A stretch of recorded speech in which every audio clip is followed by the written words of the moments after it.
Welcome back to Straight Facts on Monday. I'm joined by Judge Mo, Jamie back by popular demand. I don't mean this offensively to Mo. I know a lot of people are asking where Alice Talks Football is. Alice is back next Monday with us. She couldn't do today.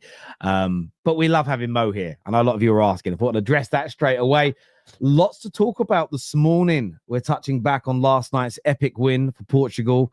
Cristiano Ronaldo with another major international trophy. Bruno was wearing the captain's armband as well, so very proud of those boys.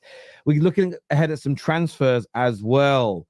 Is there a problem with Mbeumo to Man United? Further reports that Spurs will try to hijack this deal.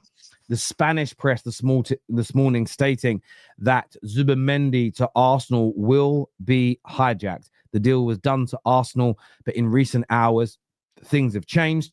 We're looking at Ekitike and Chelsea. Reportedly, the fee is too high and Chelsea will not pay it. So we'll be taking a look at that.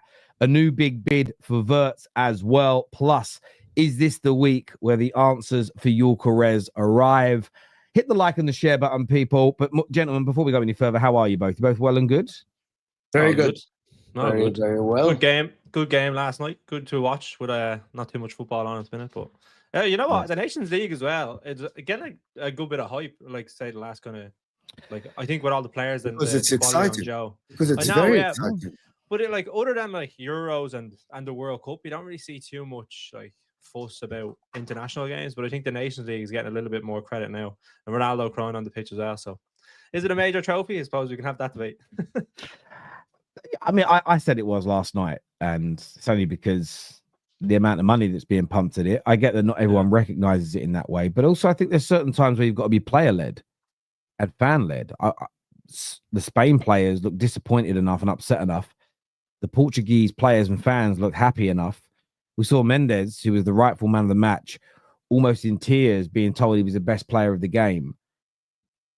I've never seen that for a friendly. I've never seen that for something that doesn't.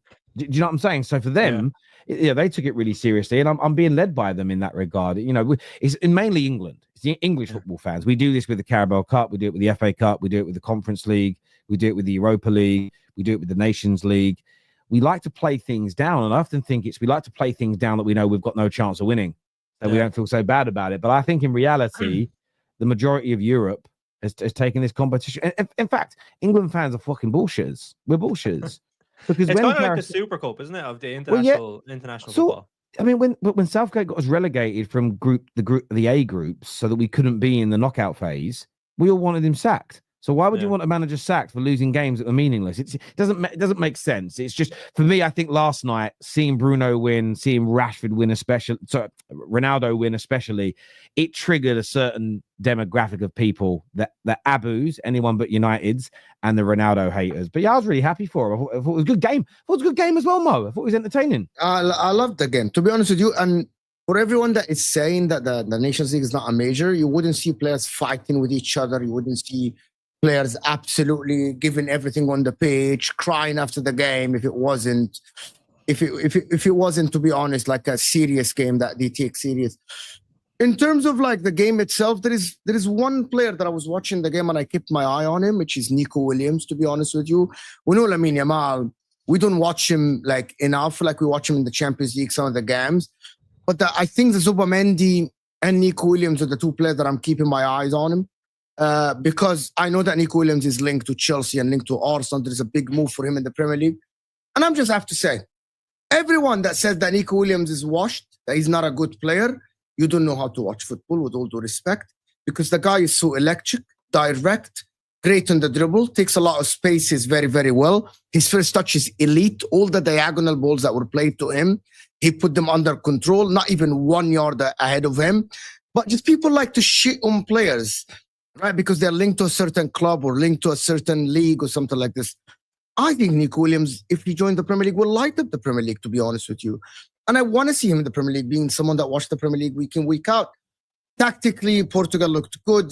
Spain looked amazing. Zubimendi was so good in that game, scoring a goal.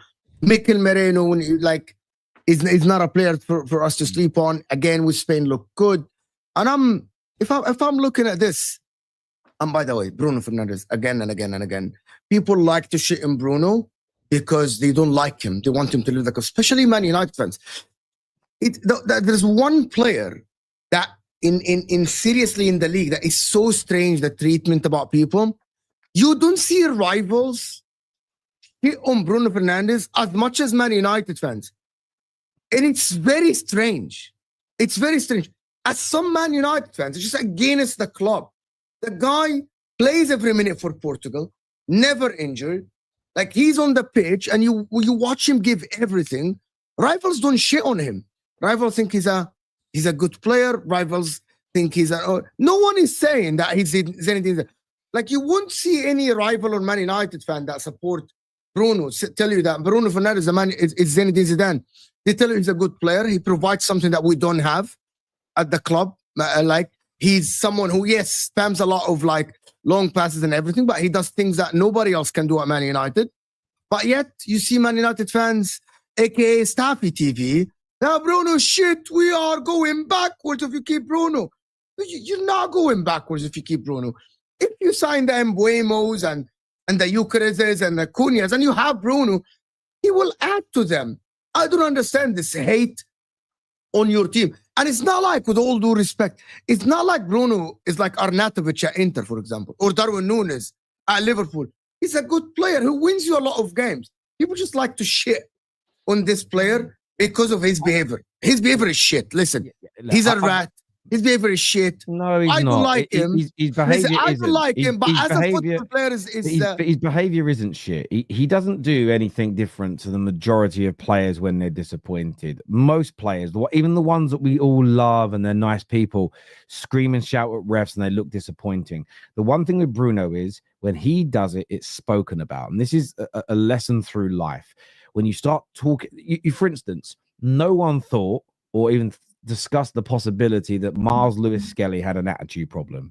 Now, he doesn't have an attitude problem until a certain commentator on TV made up a lie on the overlap that the reason that Miles Lewis-Skelly and Ethan Nwaneri change in a different dressing room is because the manager is trying to keep their feet on the ground because there could be attitude problems. Suddenly, oh, yeah, that's a good shout. Ignoring the fact the reason they were in a different dressing room is because at the start of the season, they were both under 18. They can't change with men. Ignoring the reason why they kept Lewis-Skelly when he turned 18 in the separate dressing room with Ethan Nwaneri is because they didn't want him to change by himself. So there was two of them together. This is what happened. Do you remember what Gary Neville did in a game where Liverpool were battering us? We said, can't believe what I've just seen. Bruno crying and asking to come off. Turned out Gary Neville misrepresented what he saw. It's never been addressed. Like, you didn't see him on the next big Sky show with Man United say, I got that wrong, people. I'm sorry. You saw it with Garnacho earlier on this season when they said he walked off when he got subbed off and just left the bench. Turns out he didn't. You see him turn around. He turned around. He pointed to the bench, went, I'm going to go change my top. It's soaking. I'm going to go change my top. He asked for permission and walked off. Wasn't readdressed by the commentators. And this has happened to Bruno a lot. But the United fans you speak about with Bruno, the ones that shit on him, a lot of their issue is this. They made big, bold predictions 3 to 4 years ago. Oh, Donny van der Beek's going to see him out the team. He scored those goals in his first year or so. He'll never repeat it again. He's this, he's that, he's the other. He'll never help us win trophies. They do that. They do what a lot of the Arteta outers do. They made all these big, bold claims, but every time he beat those accusations and beat those claims, they just kick the ball down, kick the can down the road. Now what happened is there was nearly a chance for him to leave. He's decided to stay, and they're fuming because with him leaving, they don't have to face their own L's. With him leaving and being gone, they don't have to face the fact they were wrong about a player. So they just hate on him. So, yeah, I'm really happy for him. Well done to Portugal last night. Excellent win. I want to thank everyone who's tuning in so far. Please get the like button smashed. Please make sure you get that all done. Come on, Terry. His attitude is so wrong. Good player, but attitude. What's wrong with his attitude? All I see from him is a player that, yeah, when he's disappointed, he throws his arms. No. I don't like his attitude to this teammate. I don't care. I don't like him. I don't like him playing arms. Like, by the way, I criticized Barella for the same. Barella at Inter yells at his teammates. He's not supportive for his teammates sometimes when he's frustrated. And I see this from Bruno. Sometimes on the pitch.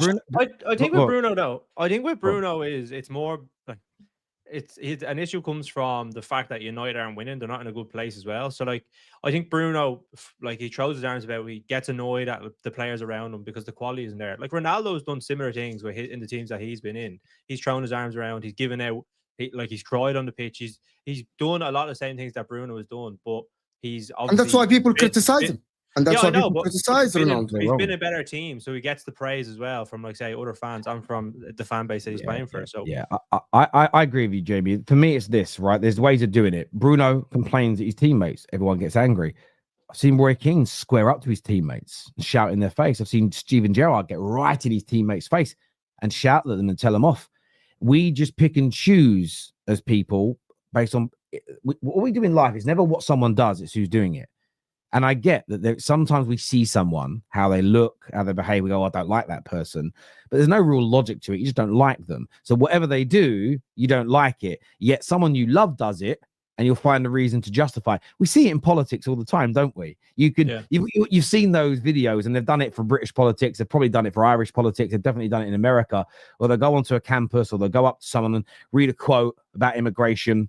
And they go, Donald Trump said it, and they're like, oh, that's a disgrace. Oh, it turns out it was Obama. Oh no, well, actually, I get what he means now. We've seen those social experiments done, and it happens in football. You know, if you just go back and look at some of the greatest captains that everybody loves and watch their behavior on the pitch, it is really no different. The difference is that it gets called out in a different way with Bruno. I don't personally think it's an issue. His teammates love him.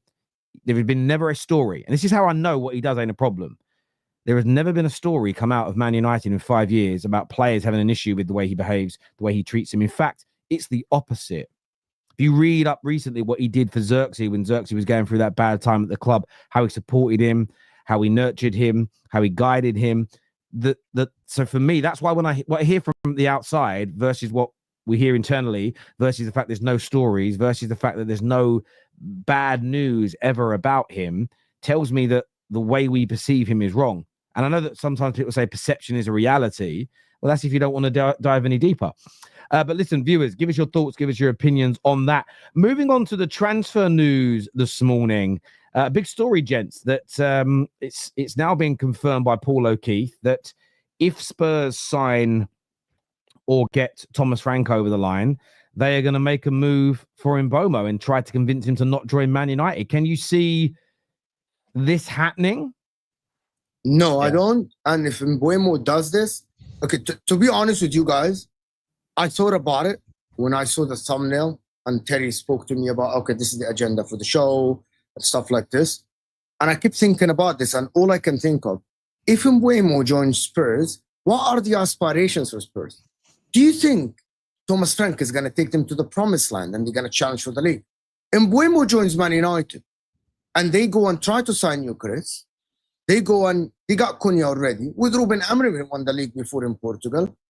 I seriously believe that Man United aspirations are higher than Spurs. I don't think we will see Spurs challenge for the league title for the next 5 to 7 to 8 years. Yeah, it doesn't matter if they sign Mbeumo. No, I don't. I genuinely don't. I think. No, I disagree with you. I think Gyökeres. There's a lot of problems at Man United about scoring goals last season. Lots of problems. There are defensive problems, but also scoring goals with Højlund and Xerxes, with the massive problems with the wingers, right? Like Garnacho. And I think signing Gyökeres, getting Mbeumo, and getting Cunha, and everyone that it's saying, oh, their career is in shit. But wait until you see them. Maybe their career goes to shit at Man United. But also, we have seen Amad Diallo improve this season, right? We've seen actually Ugarte improve this season. We've seen De Ligt improve this season. Mazraoui have improved this season. There are players that improve, right, for Man United, and there are players that went backwards. I believe that if Man United are able to change their whole front line together, they come with new mentality. They are not infected with the virus at Man United. It's called mentality problem, come from the top. 3 players joining him. They're all good. Gyökeres scores abundance of goals. Mbeumo is a good player. Cunha is a good player for Wolves. And I think that's a fresh start. And I actually wanted to speak about this in the Football Terrace. I actually think if Man United are able to get these players for Ruben Amorim, I think they start from zero next season. Everything that happened last season will be forgotten. will be a new season for him. I believe that, and I know that you don't believe it. You're laughing at them. I disagree. I believe he starts with zero. With Listen, new players, with completely new players. It starts from zero. I think it starts the preseason. They have one game a week. I think it start. And I think, by the way, if Mbeumo joins Spurs, bro, you're always gonna be for the next 5 years of your career. You might get top 6, you might get top 5 one season, but you aren't going to the net to actually go and build what we know that Man United are actually trying to compete for the league in the next 3 years. No one can say this for Spurs. No one can say that Spurs are trying to win the Champions League within the next 5 years. Nobody in the football world is saying that Spurs' aspirations is to win the league or the Champions League. No one. Yeah, if they won the Conference League.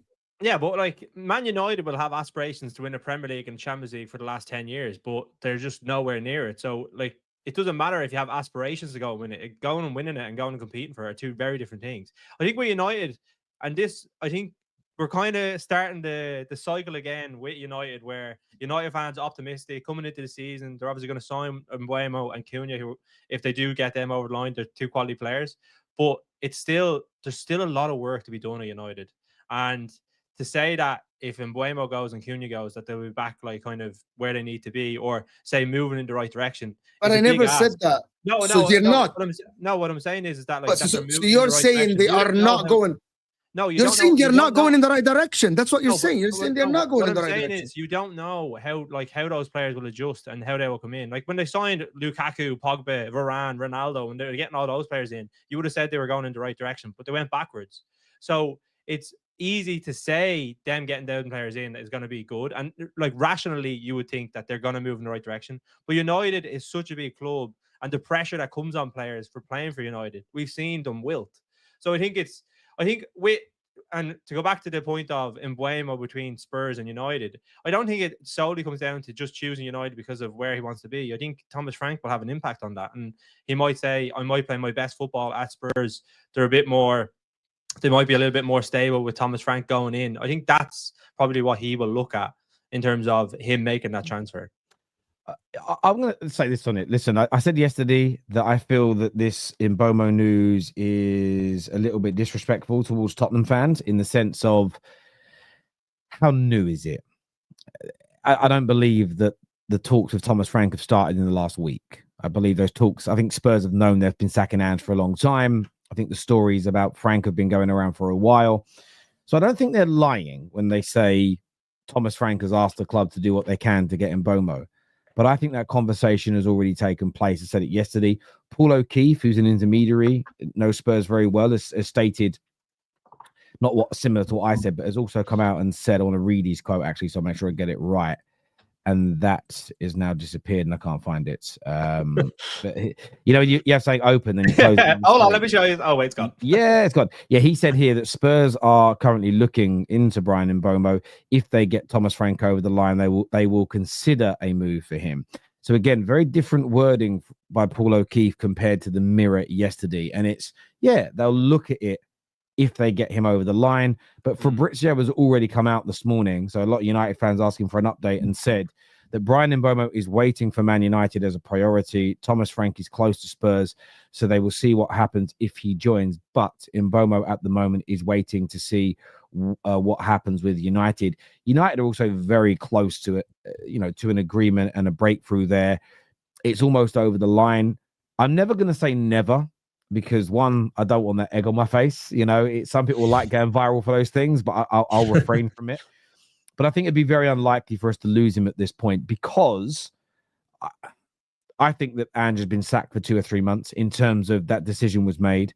The only reason there was a delay is because they won the Europa League and they wanted to give it the rightful celebration and fanfare. They didn't want to do the LVG and sack him in the tunnel after he wins on their first bit of silverware. The links to Thomas Frank have been around a long time. So I think the story's probably true that Thomas Frank has asked for the player, but I just think it's being leaked because it's a way of the Mirror gaining attention and getting people to read a story, getting some Spurs fans excited. But every Spurs fan really in our group chats that come on the terrace are all like, don't see it happening. So there's very few that actually believe it's going to happen. I'm never going to say never, But I still think Man United, as long as we get that deal done with Brentford in the next week or so, which we're aiming to do, and I think the deadline of the transfer window is tomorrow, I wouldn't be surprised if we have a here we go and a full agreement with Brentford in place before the end of this mini transfer window, just to end these conversations. But I'm not trying to be disrespectful to Spurs, but I think it's highly likely he still goes to Manchester United.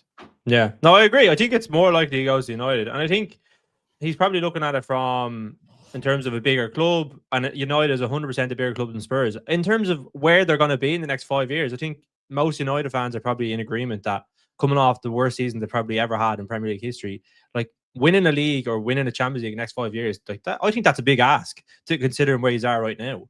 And I don't think Spurs are going to win it. So, like, if you think about Mbeumo being 25, he's probably going to get neither at either team. So, like, who's he going to go to play for? What would you advise him? What would you advise him? I don't know. I like a lot of things come into it. I'd say United, just for the fact of if he could be the player to get them back to where they want to be, then his legacy will be bigger than if he was to do something at Spurs. And I think he'll be part of that. But I think you go to United, you're not the main guy anymore. Do you know what I mean? Which he is at Brentford. Same with Cunha. Like Bruno is going to be the person that they're looking towards like inspiration, and they'll be like part of that squad, if that makes sense. For me, I would advise him to go Man United. I would never advise a player to go to Spurs. Man United, like, I think people are just mistaken about Man United in terms of like, the cycle is the same. These players are all going to go backwards. Everyone is going to be shit at Man United. Man United next season are going to finish 12th. They're going to jump from 15 to 12. That is what they're going to do. No, but I'm seeing Man United doing the right things. I'm seeing Man United going to the right players that fit the system. I believe that Cunha and Mbeumo are 100% perfect fit for the system that Amrin play. Two behind the striker, who is going to be whoever. It's going to be like Gyokeres or whoever they're going to sign. We don't know. There's an Osimhen talk and whatever. Terry is going to talk about this later. But I think that both of them fit Man United to the T. Like, there's no better fit than Man United for both Mbeumo and Cunha because of the way Amorim plays, tactically speaking, to be honest. You know, I'd say about the cycle. I get where Jamie's coming from, and I'm not. I keep saying to United fans, keep your feet firmly on the ground. What I would say about the cycle is we're operating differently, and not everyone likes it. I'm liking the pleading poverty that we have no money. I think that's the right way to go. Some people think it means you'll get less for the players you're selling. I do disagree. I still think it will help you get more money in for them. I mean, last summer was the most amount of money we've ever received in a summer for player sales in the club's history, which is crazy when you actually think about it. But we are behaving differently. The fact that we are very close to getting 2 signings done this early is amazing. The reports are that Mbeumo is close to completion, and there's very little saga. I remember the Pogba saga. I remember the Bruno saga. It started in the summer, then went across into the January. Maguire took all summer. Whether these signings have been successful or whether they've been failures, they've been long. I mean, the Sancho saga took 2 years. The amount of time some of these signings took us to have them done quickly and efficiently is great. Even the structure of the deals, I like. Something Liverpool have done for many years, I always thought was the right move, was a good base salary with excellent incentives.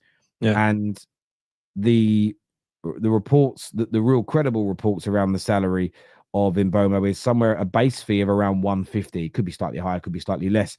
But with the ability for it to rise to around 200k plus a year if he's scoring a certain amount of goals, if we're finishing in Champions League positions, winning trophies.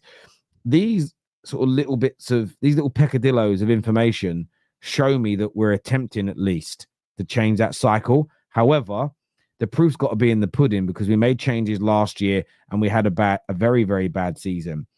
The one thing I would say about that, though, and I'm going to defend the club here and just be neutral, is sometimes progression isn't linear. Sometimes when you start making big changes, you start making cuts, you start implementing a stronger level of discipline in the dressing room, trying to remove player power. These things can make you go backwards before you go forward because there's a kickback, because there's a reaction from people to not want to make it work. Because if you start seeing results, it means you get more of the having to work harder, run harder, work better hours. And United have done that right across the board. So it's going to be an interesting season. Again, I like how we're operating, but I'm not going to judge it as successful until I start seeing a team that's operating better on the football pitch. We're seeing better operations off the pitch. We're starting to see the club now start to move towards making money again, which is important because we were losing so much for 3 or 4 years. I now just need to see that translate onto the football pitch. So my feet are on the ground massively. Fizzy here says, Terry, you already said never yesterday by saying you would roast your hat and eat it if it happens. But I still gave the same percentage. I still will eat my hat. I still think it's very likely he goes to Man United. All I'm saying is I will never sit here and go never 100%. But I'm still saying it's such a higher probability that United get him from this point. I'll roast my hat and eat it if he goes to Tottenham. And none of the news this morning has changed my mind. You know, it's one of those things. I still think. Can I tell you? But yeah. I'm just saying. I'm just not saying 100% guaranteed. Let me tell you something different from a lot of people in the chat that said we said the same thing last summer. No, we didn't. You remember I was still doing straight facts last year, and I'm just gonna say this: me and Terry have absolutely argued for episodes on straight fact about the decision to keep Ten Hag, right? And I think it was the wrong decision. So at the end of the window, even though I think Xerxes was a good player at Bologna, and I think I thought De Ligt was a good signing. I didn't like Mazraoui like that much. I think that actually now, because they keep Amorim, I believe Ruben Amorim is a much better coach than Ten Hag. And that is why I'm still hopeful for Man United to do better. I didn't think they were going to do anything good with Ten Hag. And that's spot on, because I can't have said the same thing last year, because I disagree with the decision to keep Ten Hag. Now, I said I would objectively get behind it and not cry and moan and bitch every day. But my view, what we ended up doing in January, December last year, we should have started doing in the summer. I liked elements of the structure that we brought into the football club. I liked the signings. And to be honest with you, most of our signings last year were actually our better players this campaign. Mazraoui, De Ligt as an example, Euro started to come through. Dorgu came in and was doing a decent job. Still got a long way to be developed. I wasn't upset with our signings last year. Aiden Heaven that comes in, excellent acquisition for the price that he cost. So I'm not that. So again, there's these things, and you learn as well from mistakes, and then you learn things you didn't know. But no way what me and Mo just said will be saying exactly the same last summer. You might be able to find a minute clip. If you clip it and take it out of context, it sounds like that when we're talking about a specific point. But the fact that we disagree with the decision to keep Ten Hag absolutely means we weren't saying the same thing last year. So it can't be true. Let's do some super chats here. It says, since the transfer window is closing tomorrow, I think around 6 days, what are the rules during that time? Do you guys think a lot of transfers will be complete? Well, they won't be able to be, the clubs can't announce them and they can't sign the paperwork and be officially unveiled. But the here we goes and the Ornstein bombers, as people call them, they can all happen still, because you can sign a player you can do an agreement with a player in a club at any time in the season. You just can't have them sign the official paperwork until a particular date and do the transfer of player cards. So nothing really changes. All that may happen is you've got certain teams that are going to be at the World Club Cup. So for instance, maybe there's a player Liverpool want, but Real Madrid also want him. You may find that Liverpool can't get it done because the player wants to wait and see what Madrid want to offer him. But maybe Madrid state, look, we're not going to have conversations until after this tournament. Like during a World Cup, that theoretically could happen, but deals can still be agreed. So yeah, nothing much will change in my personal opinion. Question to the Inter fan gentleman here. Mo is his name, Adele. As much as I want to see Rasmus out of United, can you explain why Inter are after him? Because it's very simple, and people like to rage bait me and say that I wouldn't mind having Rasmus Højlund at Inter. Absolutely, I wouldn't. Like, to be honest with you, if we get him on a free loan, which is what Inter are offering them, what Inter are offering Man United is a loan with an option to buy. Man United want an obligation to buy. Of course, it's their player, right? But Inter want a loan to give him a try again in Serie A. How many players we have seen move between leagues and they don't work here and they work in the other league? Rasmus Højlund, people keep forgetting that there is a reason why Man United paid that much for Rasmus Højlund. And remember, there were other clubs interested in Rasmus Højlund at that time. because he has done well at Atalanta under Gasperini. It worked for him a little bit. I'm not saying he was a superstar in Serie A, but it worked for him in Serie A before. Inter getting Rasmus Højlund with Thuram and Lautaro Martinez, he would be a third option striker. I wouldn't mind Rasmus Højlund playing some minutes at the end of the game or coming in the easy games and to try to give him some minutes and try to, resurrect his career or something like this. People just, oh my God, you're taking our trash. That's fine. It's okay. Like I don't care. Inter are a broke club right now. We cannot sign the best players in the world, so we're going after players that worked before in Serie A. And I thought he worked in Serie A, and I think that whoever the coach at Inter might be able to get something out of him. If they get 5 to 10 goals for a free loan option, why not? Why not?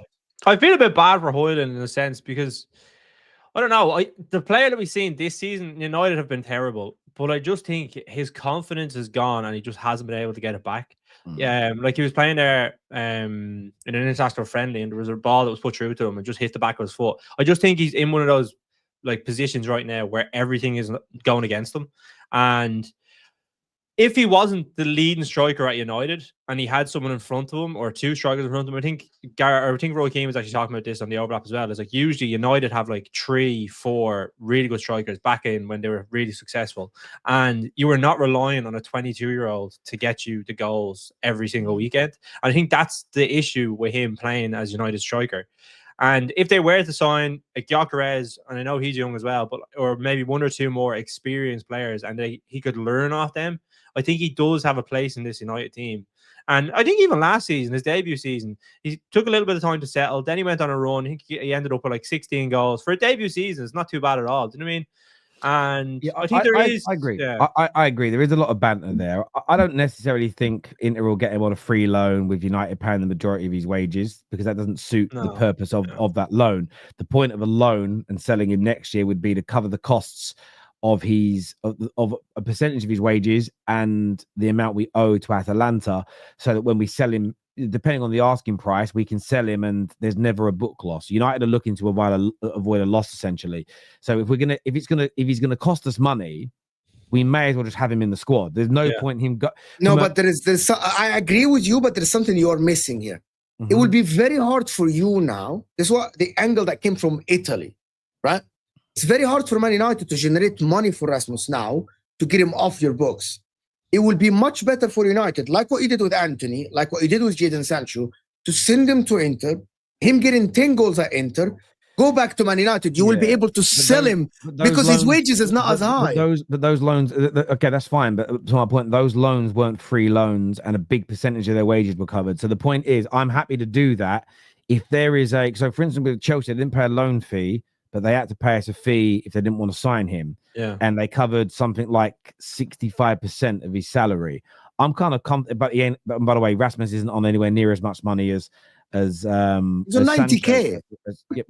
But he's on nowhere near as much money as Sancho was of 200. Small and relative to. So my point of view is this: if you guys pay us a £5 million loan and cover the majority of his wages, then that's absolutely fine. If it's a free loan, we pay all these wages. United may look for other options other than Inter Milan as an example, because it's more about what we can get from next year. But look, we'll see what happens. I also agree. I don't think he is a really, really bad player. If you go, there's a compilation that's going around that shows like his touches and runs and movement in his first sort of 6 months. He was nowhere near as bad as he was in his last 6 months. That is clearly a confidence issue. I still think there's a 30 to 40 million pound striker in there, if not more, if he can go on a run. And all it would take, though, with a good loan to an Inter, if he goes away and has a period like Anthony has done, we're going to get the majority of our money back for him. That's the long and the short of it, because that's the thing. Football fans and football clubs are fickle. And we also know that there's horses for courses. And I always look at Philippe Coutinho as the prime example of this. I think he's a phenomenal Premier League player, but I thought he was pretty average in La Liga, which is normally the other way around, right? When players move. Diego Forlan at United, average in the Prem, fantastic in La Liga. So Veron, amazing in the Champions League, amazing on the continent, amazing internationally, couldn't play football in the Premier League for 2 different football clubs. These things happen. So, yeah, I'm not too worried about that. I hope he does. I hope he goes. I hope we both get a good deal that suits us both and he can progress his career. On strikers, a lot of updates in the last 24 hours in relation to Gyökeres. Fabrizio saying that United are in daily contact with him. They're monitoring, you get the monitoring the situation thing, which means essentially they're trying to convince the player to fully agree. You've now seen Osimhen come back onto the market. Chelsea Football Club now scoffing over the price of 100 million euros for Ekitike. A lot of the credible reports are saying that simply they're not going to pay that amount of money. So the striker market seems to have hit an interesting little period. Can you see a breakthrough this week for Man United with Gyökeres? Could they change direction and look for somebody else? And what's your thoughts on the striker market by and large? Yeah, the striker market at the minute is a little bit difficult. I think there's obviously the talks with Sesko going to Arsenal. There seems to be closer more than any of the other deals right now. Gyökeres is an interesting one. I think he would fit into the Premier League well based on the fact that he's obviously played in the Championship and he's done really well at Sporting as well. So Ekitike, 100 million. There's talks Liverpool being interested in. We talked about it last week. Be nowhere near that in terms of going for someone that's 22 years old, scored 15 goals in the Bundesliga. I think that's just such a big price for someone that's so unproven when you could maybe look to someone else. I think Isak and Alvarez will probably do 2 quality signings that were Prem proven that a lot of teams might have been interested in. But I just think both Atleti and Newcastle just said they're not for sale and nobody's able to go for them. So it is kind of, it's strange. I think we obviously look at the quality of wingers right now, but I just think in the striker position, just probably not that same level. And we're all the teams kind of need one, but aren't able to fill that gap. I'm so surprised that at the current moment, only Al Hilal and Man United are in for Gyökeres. I don't know what happened. I don't know what propaganda was put out there from people that Gyökeres is not that good. Likes of Chelsea are not in for him. The likes of Liverpool are not in for him. Only the concrete links, as of now, Fabrizio Romano is tweeting that it's Man United or Al Hilal, which is very strange. I think it would be a top signing for anyone. I don't know why Liverpool are not in for him, for example. I think maybe they're waiting to offload Nunes to somebody and then maybe they'll go for him or go for someone else. I don't know why Chelsea are going for Ekitike instead of Victor Gyökeres. I think Chelsea should go for Victor Gyökeres over Ekitike. He already signed the project striker in Liam Delap. Unless the board, and also Ekitike is too expensive for them, to be honest with you. Like 100 million euros is like 85 million pounds. Ekitike would be like not as good as Gyökeres, especially in the next like 2-3 years. I want to see Gyökeres play in the Premier League. I want to see Gyökeres. I want to see Xisco play in the Premier League and see who gets the better deal. The striker market is not as dead as people think, actually. Yes, Osimhen. Yes, there is Julian Alvarez and Isak in the market, but there is Osimhen, there is Xisco, there is Ekitike, there is Gyökeres. There are others. There was Cunha, and Man United actually got Cunha. He's not a striker, he's a false 9, but that is a striker on the market. I don't understand why Gyökeres is not being linked to other clubs, and that thing died a little bit. He's such a good player to not be playing for a team that is challenging for the Champions League and the Premier League. Yes, I get it. For Man United, it would be great. It would be great signing for them. He completes actually the forward line if they get Mbeumo after getting Cunha. Arsenal, that link for Gyökeres have died completely for them. Chelsea are exploring different avenues as well. There's Osimhen, but he rejected 45 million euros a year, so I don't know who can pay him that. Who can pay him that in the world? I guess nobody can pay him this in the world. I don't know, like people say Gyökeres' wages or Osimhen's wages. I don't think that he's going to go demand 45 million euros a year from any club, Osimhen. It looks like he wants to stay in Europe. He doesn't want to go to Saudi now. He wants to still have his career in Europe. I think it would be a great signing for any club, Osimhen and Gyökeres, to be honest with you. And I don't know, there are other players as well. But in my opinion, the striker market's not as dead as people see. But like, say what you're saying there. So Sesko, Ekitike, Gyökeres, they're relatively young and unproven in the Premier League. Then Osimhen, okay, Done really well in Napoli and Galatasaray, but he's demanding huge wages. Are the people going to go for him? And then you have Isak and Alvarez. So it's kind of Isak and Alvarez, the only kind of two proven strikers that you can go out and get. Yeah, the but others are rich. Isak wasn't proven, Jamie, when he joined, right? Like, No, but I'm Isak saying now. wasn't proven. But I'm saying now, Yeah, like, but he's not on the market. But he's not on the market. There are other players that are proven. But Bukayo Saka is proven. But he's not on the market. Yeah. So that means the right winger Salah is not on the market. Exactly. So what I mean is that people talk about the strikers are dead. Haaland is a good striker. He's not on the market because Man City got him before everyone. My point is, if there is can someone tell me how many times in the history of the sport there was an amazing striker that is lighting up the world? Give me one window that there was two strikers that lighten up the world that were on the transfer. Even Julian Alvarez going to Atletico Madrid. Remember, he wasn't even the starting striker for Man City. Like people thought that Julian Alvarez would be good and everything for Atletico, but wouldn't be as good as this. Isak's the same. No club is just giving free strikers in the world. No club. I can't remember in the history of the sport there were 2-3 strikers on the market that were the levels of Lewandowski. Benzema, when he joined from Lyon, he wasn't amazing. You know what I mean? Like, you know what my theory on this is, though? I think clubs don't want to be linked to people. I think clubs care too much about PR. So you saw what City did when they were publicly in for Wirtz and he rejected them straight out with the PR. Too expensive. We pulled out. Not interested in a player like that kind of money. All of our clubs do that. And I've done it to my own club, Man United, so I'm not throwing any shade here. It's PR nonsense. I think there's a number of strikers available, and I think there's a number of clubs that are interested in them. I just think that clubs don't want to be seen as a team that's got rejected, so they do everything, and they don't all do it with every player. But there is this element of, look at what's happened with United already with the Lap. Very publicly want him, didn't get him. There's banter. Fans don't like it. The club gets a lot of ridicule. Maybe they feel that it damages sort of public appearance, as it were. Look at the sort of PR-wise, the damage Liverpool went through when the Caicedo and the Lavia situations happened, because it's so public that you missed out on them. So I think clubs are doing a lot of their work as quietly as possible. I think they are briefing the journalists to say, we're monitoring and we're looking at situations. But I think that's why there's a bit of an impasse and a little bit of a slow movement in the striker market. I think these strikers are deliberating between who they want to play for.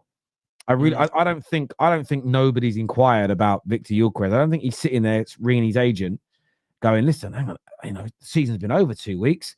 No one's made me an offer other than Man United. What's going on?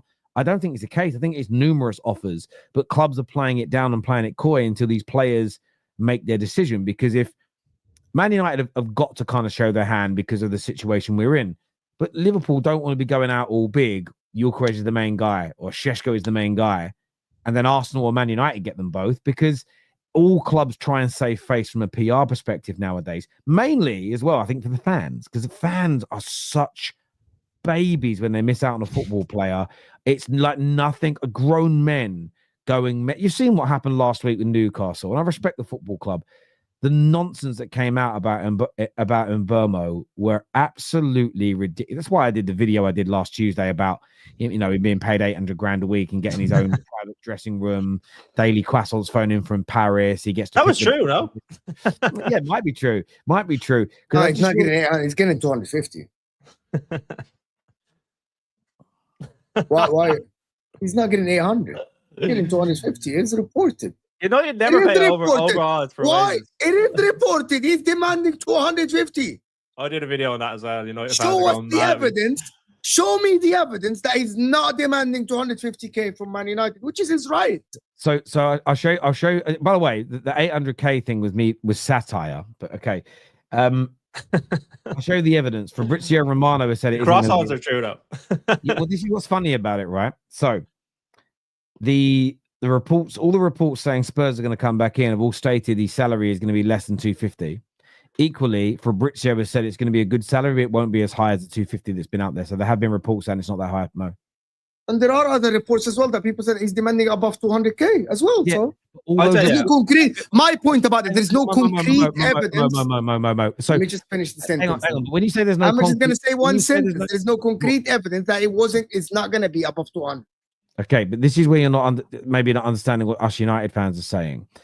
There is multiple reports saying it won't be as high as that. The only reports that have said it's 250 are coming from club-specific journalists at Newcastle who are angry they didn't get him. This is like you rejecting a girl for a date and she goes around telling everybody it's because you're a bad kisser. Do you understand the point here?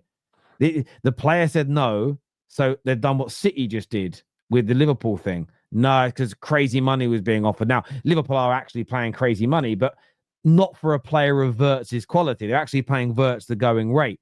But I don't think he'll be on a base salary of 250,000. If he is, then so be it. He's got to deliver against it. But it was basically some of those journalists as well. If you watch the video I put out, when they were linked to him, they were saying the player was wanting like 120. Then when Man United first got him, it was like it's going to be 180. And then by the time all the rejection stories came out from Fabrizio, those same journalists started saying 250. The growth in the space of 3 days was massive, which is why I don't mind if you pay him 250. You know, I am on the region of like, if Man United want to pay the guy 250 and they're guaranteed, and that will guarantee success. Who cares if you pay the player 300k? People talk about the money when it doesn't work only, by the way. You know that. But what matters is that we should still seek the truth as best we can get it from football clubs. We should still seek the truth around what people are actually being paid, the fees you're paying for people. To the best of our ability, we should be doing that. And it does matter as well. Like like with players, like if you offer someone 250k, say Mbeumo, then Cunha would want it. Then anyone else coming in would want like the same thing. I think United have been kind of caught in a trap with the whole. It's probably since Sanchez almost when they wanted to get him from Arsenal of paying people massive wages, because then Bruno wanted it, then Rashford, then De Gea, and maybe not in that order, but like players want to basically get up to that level of wages because they'll look at someone like Sanchez who's not performing and they'll say, well, he's not performing, but I am, so I want to be paid and compensated for that going right at United. I think they're trying to move away from that. I don't think he'll be on 250k. I think it'll be like 175k with those incentives like you were talking about earlier, Terry. But yeah, they were caught in that trap for a while. I think they're trying to move away from it now with Ineos, and I don't think Ineos would be just stupid enough to say, right, we're going to cut half of our staff and then pay them like a huge amount. Cunha's salary's been confirmed at 200k. I don't personally see us signing Mbeumo and paying him more. I don't see him getting, just on a logical level, I don't see the club paying him more as a base salary. I personally don't. But yeah, for me, I just like the things to be reported on accurately. And sometimes you've got to look at the sources and laugh. And the first thing I check is who they report on. You know, Liverpool have got a great thing they've done before. They haven't done it for the last few years. Whenever they signed a player for a period, nearly every single Liverpool-based journalist would find a way of writing an article about how United were involved and they beat him to it. They just did this thing. But I got why they reported it that way, because it's going to make more Liverpool fans click on the videos, click on the articles and read them. And when you read them, it was often, you know, you signed the player in 2018. It was often back in 2014, Man United were linked to this player in a article in this newspaper in Spain. Couldn't get the deal done. Liverpool come in, they get the deal done. Which is fine, right? Which is fine for a bit of fun. But I do think when it comes to the salary, like Mbeumo's is being slightly exaggerated. This here says Chelsea already are given Delap the number 9 striker shirt. You ain't getting another striker. Delap is your main guy. Well, what's interesting about the Ekitike news and Chelsea is that what Ben Jacobs told us here on the Football Terrace is that there's no concrete, he's hearing nothing concrete that now the Lap signed, they will get another striker. He said they're looking, but it isn't the priority. A left-sided, a right-footed left-sided attacker is the main kind of approach. They've got an agreement now in place with Gittins, but 100, I honestly don't see them paying now that I mean, it's coming from real credible sources at Chelsea that they're just not going to pay 100 million euros for Ekitike. If they walk away from him, they've got Gittins. Surely they need more than that. There has to be more than just Gittins and the Lap coming in to push Chelsea to the next level next season.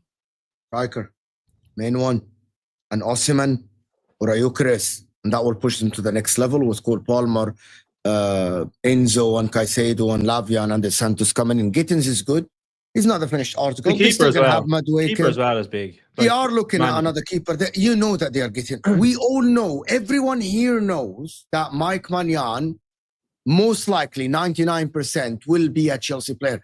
The difference in valuation is basically between 2 and 5 million between the two clubs. We But that's all big know for that them as Chelsea well. will get Like with striker, like David Sanchez or Robert Sanchez, nowhere near it in terms of being a keeper that will get them back to like competing for trophies. So I think bringing in Maignan is going to help them enormously. But yeah, I think striker is the main one. I think the Lap himself probably doesn't think he's going to be the main number 9. Jackson is probably someone that Chelsea fans have maybe lost a bit of patience with and they want to maybe gone. But they're still in the market for a striker, I'd say, 100% to compete with the Lap. But the problem is going to be Jackson. If they have 3 strikers and they get another striker, Jackson have no space in the team anymore. Jackson must go or being accepting that he's going to get very limited minutes. I actually think that Chelsea should aspire to challenge for the title next season. 3 more signings and Chelsea can really challenge for the title. Can have one of the strongest starting 11. If they get Maignan for a minimum fee, which is that they're going to get, which is 20 million euros, that is nothing for Chelsea. They get a striker with the Laps, they get Gittins, and they get a centre back, whoever they're going to sign, Hato, whatever. I believe that Chelsea have one of the strongest starting 11 in the league. And people talk, but the wingers are shit. No, Neto is a good winger. Madueke is not bad, but I think Gittins can come in and be. I think they have like some the breaking team of just good sorry, players, guys. not like Sorry, world class. Some breaking news on that has just come out now from a leading journalist in Argentina, that Gusto Edol, who's broke a lot of news saying that Garnacho is close to leaving Manchester United with a preference to remain in the Premier League. He says that Chelsea lead the race to sign him, followed by Arsenal. Oh, In the show. Are Martinelli and Garnacho are pretty in the similar show. in terms of where they're probably at in their careers. I think Garnacho might be a little bit better, but like end product is not there for either of them. I don't think that'd be the right signing for Arsenal. Bro, like this, Garnacho's not taking anybody to the next level. Like, I'm just reading the news. Garnacho's not ready to take anybody to the next level. Don't shoot the messenger. yeah. Don't. I mean, what I'll say is Gaston is a very. He's one of those weird journalists. And when I say weird journalist, he mainly reports on South American news, but it's not like he's tweeting every day about Premier League clubs. You know, you get some that do that, and you think, well, how do you know? You're based in this part of the world. Like, how have you got so much contact in England being there? And you're not that famous. As I said, he's got 1 million followers now on socials. Like, he's very credible. He is now, I think it's the guy I'm talking about. It might not be. I think it's this guy. Or, yeah, he's his pin thing is all these different interviews he's done with Messi. Like, he's very well connected in Argentina. He is saying it's nearly done. But again, I do agree with you. Well, what's nearly done? What is, can you just, what is nearly done? His words are, Garnacho is close to leaving United. If you're close to leaving and Chelsea leading the race, that means it's nearly done, right? Yeah. Yeah, it's nearly done that he's leaving. It's nearly done that he's leaving. I'm close to I'm driving to your house. I'm close to arriving. That means my journey's nearly done, right? So I'm only going by his report, ladies and gentlemen. I'm not saying I know anything. I'm just a YouTuber. But this is the thing. Listen, I like Garnacho. I do. He isn't right for the direction Man United are going in, and I understand that. But I'm looking at this Chelsea, and we'll touch on Arsenal in a minute. I'm looking at Chelsea here, though, and I'm thinking, the Lap, Garnacho, Gittins, are they going to take even being a 4th place team to win, to fighting to win the Premier League? Chelsea are going into year 4 of their rebuild, into the Champions League. They're financially stable. They're 300+ million away. They could lose 300 million pound from this point until the end of June, and they wouldn't touch PSR. That means they can afford almost anyone in the world. Anyone. You wouldn't get Yamal and you wouldn't get Mbappe, but you could prize nearly any player away from a club with that money. And they're going for Garnacho. Listen, if it gives me 6, he'll score goals. He'll make an impact. He won't be dog shit for them. But if this report is true, I don't see Garnacho bridging that gap between Chelsea and Liverpool. 100% it's not. Can I say something? I remember Mark's words about 2 or 3 years ago. That video was circulating. That he said that Garnacho and Real Madrid might be a problem in 2 or 3 years. I love that clip. It's fantastic, bro. He said Garnacho and Real Madrid might be a problem in 2 or 3 years. No. Just to be honest, that was funny. It circulated in front of me. But to be honest with you, I don't think it's gonna happen. If any of these 2 clubs sign Garnacho, it's not only a sideways move. I think it's a backwards move. To be honest, Madueke is better than Garnacho. Martinelli and Trossard both are better than Garnacho, in my opinion. And I think maybe we're interpreting what the guy is saying wrong. Maybe he's saying that Garnacho wants to stay in the Premier League. Maybe he's going to offer himself to Arsenal and Chelsea, but I don't think neither of them will go for him, to be honest with you. And the problem is, if you look at how much Man United want for the player, they want at least £50 million for him. We want 60 million from a Premier League club. 60. Mm-hmm. So you telling me that Arsenal, instead of going signing Nico Williams or signing whoever, Lafaleao, they're going to go and try to get Garnacho to be a left winger for them? I don't see that happening. I'm not saying he's a shit player, oh my God, he's a championship player. But I think it's a backwards move. I think he can sign for Sheffield, he can sign for Leeds, and he can take his career up again. Maybe he can be Mbeumo's replacement at Brentford, especially if Thomas Frank leaves. But him going to Arsenal or Chelsea, I think that will be the most banter move that will happen this season in the Premier League. We will talk about it for the rest of the season. I could definitely see him going to Chelsea. I think that's such a Chelsea transfer with the policy they have in place now. I don't think it would make sense from a perspective of getting them to the next level. But like what Terry said there, if you think about the Chelsea team now, so you have Delap. I think Palmer's obviously the one person of quality, but Delap, they got Garnacho, Madueke, Neto.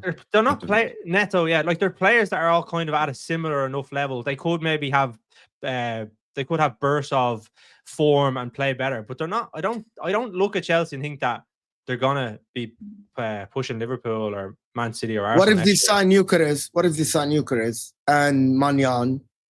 Yeah, I think they're gonna sign Manyan. If they sign Gyokeres, maybe, but I still think defensively maybe they're a little bit suspect. I think at the centre back position is somewhere they probably need to strengthen. I think as well they don't have enough experience. This Chelsea ownership don't want to buy experience. They want players that are young, that they can bring in, that they can profit. I think that's a myth. It's a myth. It's not a myth. It's not done. It's what they've done. Yeah. Think of all the players that they've bought. They've bought them, signed them on big contracts, and then they try and sell them on in the future if they don't. Mo, do you know what the word myth myth means? Yeah, that's not true. That's not true. Why is that? Neto is experienced. Tosin is experienced. Them going for Manyan, he's 29 years old. They're trying to negotiate Manyan, so they changed the way they did. Them were linked to Gyökeres. They were linked to Osimhen, and they tried to get Osimhen, and they failed to agree a deal. Osimhen is experienced, right? They got Tosin. Kukurea had a year or two. Now, if you look at them now, these players that we talk about unexperienced, Caicedo is going into his 4th year in the Prem. Yeah. Enzo Fernandez is his 5th year in Europe next season, right? Pedro Neto has been in the Prem for ages. Levi Colwill next year is his 4th year in the Prem, full seasons. Okay. So that thing that they don't have experience, you gain experience with time. You gain experience with time. Yeah. And but none of them players have experience winning big trophies other than Enzo Fernandez. So what are you talking about? Okay, are you talking about big trophies or are you talking about experience? Because no, but you get say you can play lots of games and you can still have experience. Say Caicedo, he's been in the Premier League a good while now. I think he's 23, so he has experience in a sense. But in terms of getting them over the line and to compete with Liverpool, Man City, and Arsenal, what is the only? Give me one player apart from Thiago Alcantara that Liverpool signed over the last 4 or 5 years that is a winner, as you say. Forget the experience. That is someone who came to Liverpool, like he won multiple trophies, like Juventus signing Cristiano Ronaldo. But we Man didn't United need to. signing We didn't need to because we had Van Dijk, Alisson, Well, Trent, Robertson, no, Salah. but I'm Like, talking about these signings. Even Van Dijk was experienced enough, but he wasn't a winner. You know what I mean? So- Mohamed Salah was let me- at Roma. Let me just, Mane was at okay. Well, let me just say for a minute then. So I get your point around it being a myth. No one is claiming that Chelsea don't have any experience. We want to have a sensible conversation here. Of course, they have experience, and certain players are getting older. I am talking in the short term here. So again, if they improve, I'm only going by the stories that are out there. If the improvements to their front line this summer, Delap, Garnacho, Gittins, 3 very talented players with very high ceilings. Is that enough next season to bridge that gap on Liverpool? I'm not sure. With what City are signing, with what Liverpool are signing, what Arsenal may sign, they may stay where they are. Where I think slightly more experienced players with, and by the way, it's not always about age. For instance, I look at Nico Williams as a more experienced football player than Gittins because of what he's done internationally, as an example. So it's not just about their age, it's about the amount of games they've played and where they've played. So Delap isn't a baby. He's turning 23 next season. However, how many games at the highest level of football has he had? These things, I'm not slagging off the signings. They are excellent players. I don't even think Garnacho is a bad signing. He'll score goals. I'm just looking at it from the perspective of if they went out and signed Osimhen, if they went out and got Nico Williams, if they go and get Mignon, which they're looking like they're going to do, I think if they went and added, again, I praised them last summer for the Netos and the Tossins in terms of the age profile, but if they go and get themselves a top-class centre-back, maybe a world-class centre-back this summer, they could win the league. Is all I'm saying. If they went and bought that, they could win the league next year. If they go and sign 3 inexperienced in terms of if you look at the availability of attackers and what other teams are doing, if they go and add a lack of experience or a lack of know-how at the highest level or a consistency at the highest level, they may improve again next season, Chelsea, but I think they can improve more. If that's their model, though, and that's what they're going to go with, fair play. But at the same time, I just think they're so close, Chelsea, to being a fantastic team. They're a good team, being a fantastic team. I just feel like they need better than Garnacho. And I'm a Man United fan saying this. I want him. It's just not a dig.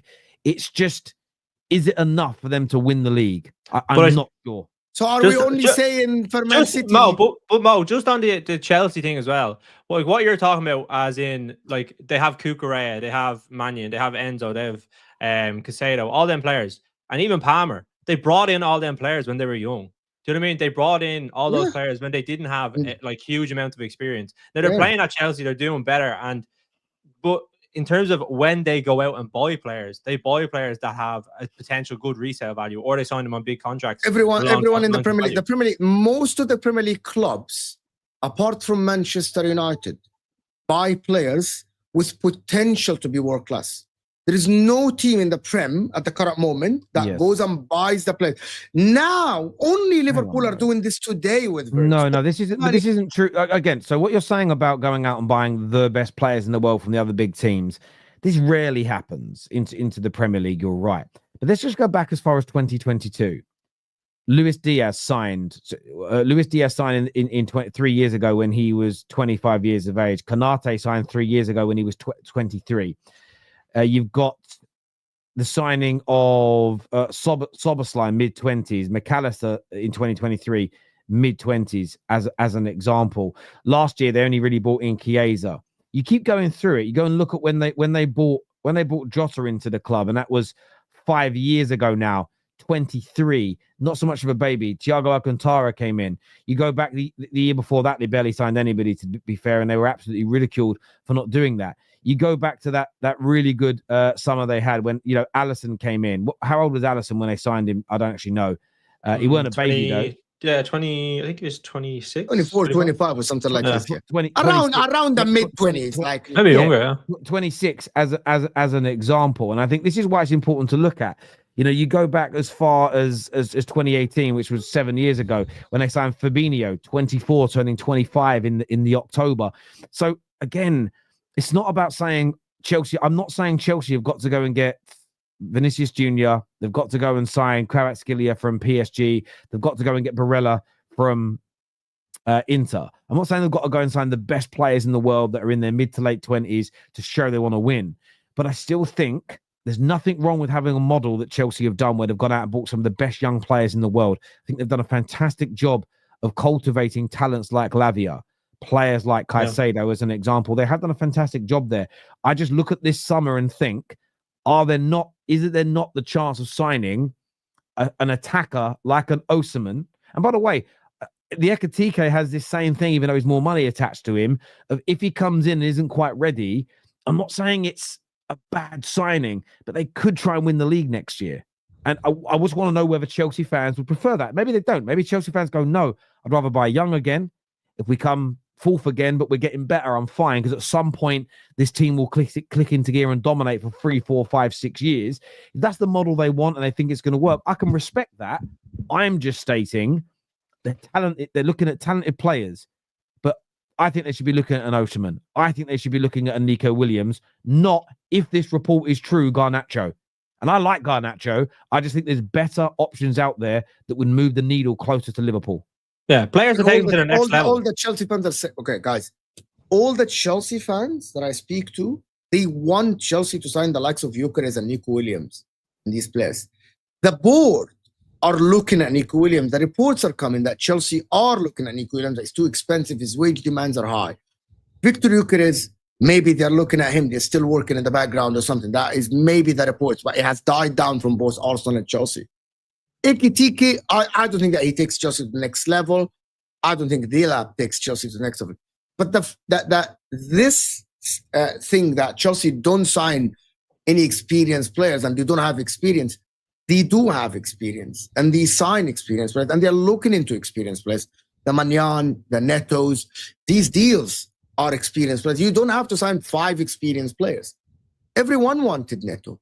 And a lot of people in the world want Manyan and they're going to sign Manyan. There are other center backs that are linked to, by the way.